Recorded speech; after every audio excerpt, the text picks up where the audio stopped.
poison but tasty. Yeah, people say run, don't walk away. Yeah, she's sweet but a psycho, a little bit psycho. At night she's screaming, mama, mama, mama. Baik, Assalamualaikum warahmatullahi wabarakatuh.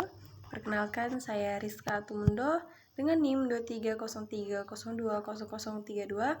Kesempatan kali ini saya akan menjelaskan materi terkait penataan daerah, yaitu tugas dari Ibu Rizka dalam mata kuliah Hukum Pemerintahan Daerah.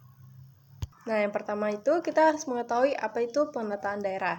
Penataan daerah adalah serangkaian tindakan yang meliputi pembentukan, penghapusan, penggabungan, pemekaran, perubahan batas wilayah, perubahan nama daerah, dan pemindahan ibu kota daerah serta penyesuaian lain yang bertujuan untuk menyempurnakan struktur dan fungsi pemerintahan daerah. Intinya adalah upaya untuk menata kembali wilayah administrasi dalam rangka meningkatkan efisiensi dan efektivitas penyelenggaraan pemerintah. Adapun tujuan penataan daerah yaitu yang pertama, meningkatkan efektivitas penyelenggaraan pemerintahan daerah dengan wilayah yang lebih profesional dan sesuai dengan kemampuan sumber daya. Diharapkan pemerintah daerah dapat bekerja lebih efektif. Nah, yang kedua itu mempercepat peningkatan kesejahteraan masyarakat. Daerah yang tertata dengan baik diharapkan dapat lebih fokus dalam pembangunan dan pelayanan kepada masyarakat. Yang ketiga itu ada meningkatkan kualitas pelayanan publik. Nah, penataan daerah dapat meningkatkan pelayanan kepada masyarakat dan membuatnya lebih responsif terhadap kebutuhan lokal. Yang keempat itu peningkatan tata kelola pemerintahan. Nah, struktur pemerintahan yang jelas dan sesuai dengan kondisi daerah dapat meningkatkan akuntabilitas dan transparansi, meningkatkan daya saing daerah dan nasional.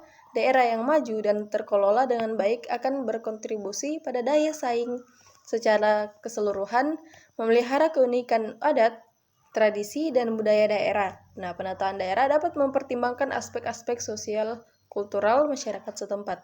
Yang ketiga itu ada dasar hukum penataan daerah. Nah, yang pertama itu Undang-Undang Dasar Negara Republik Indonesia tahun 1945 pada pasal 18 dan pasal 18A secara implisit memberikan landasan bagi pembagian daerah dan otonomi daerah. Yang kedua itu Undang-Undang Nomor 23 Tahun 2014 tentang pemerintahan daerah, yaitu undang-undang ini secara komprehensif mengatur tentang pembentukan, penghapusan, penggabungan, dan perubahan status daerah. Adapun contoh penataan daerah. Yang pertama itu pemekaran provinsi. Pembentukan Provinsi Sulawesi Barat dari Provinsi Sulawesi Selatan pada tahun 2004. Ini adalah contoh pemekaran wilayah provinsi dengan tujuan untuk mempercepat pembangunan dan meningkatkan pelayanan kepada masyarakat di wilayah Barat Sulawesi. Adapun yang kedua yaitu pemekaran kabupaten atau kota, di mana pembentukan Kabupaten Mamuju Tengah dari Kabupaten Mamuju di Sulawesi Barat adalah pemekaran kabupaten dengan harapan agar pemerintah dapat lebih fokus pada pembangunan di wilayah yang baru dimekarkan. Yang ketiga itu ada perubahan nama daerah, yaitu perubahan nama Kabupaten Sorolangun Bangko menjadi Kabupaten Merangin di Provinsi Jambu. Ini adalah contoh penyesuaian nama daerah. Nah, yang keempat itu pembentukan daerah persiapan, yaitu pembentukan beberapa daerah otonomi baru atau DOB di Papua yang saat ini masih berstatus daerah persiapan sebelum menjadi daerah otonom penuh.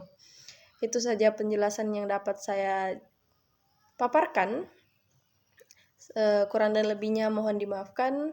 Wassalamualaikum warahmatullahi wabarakatuh.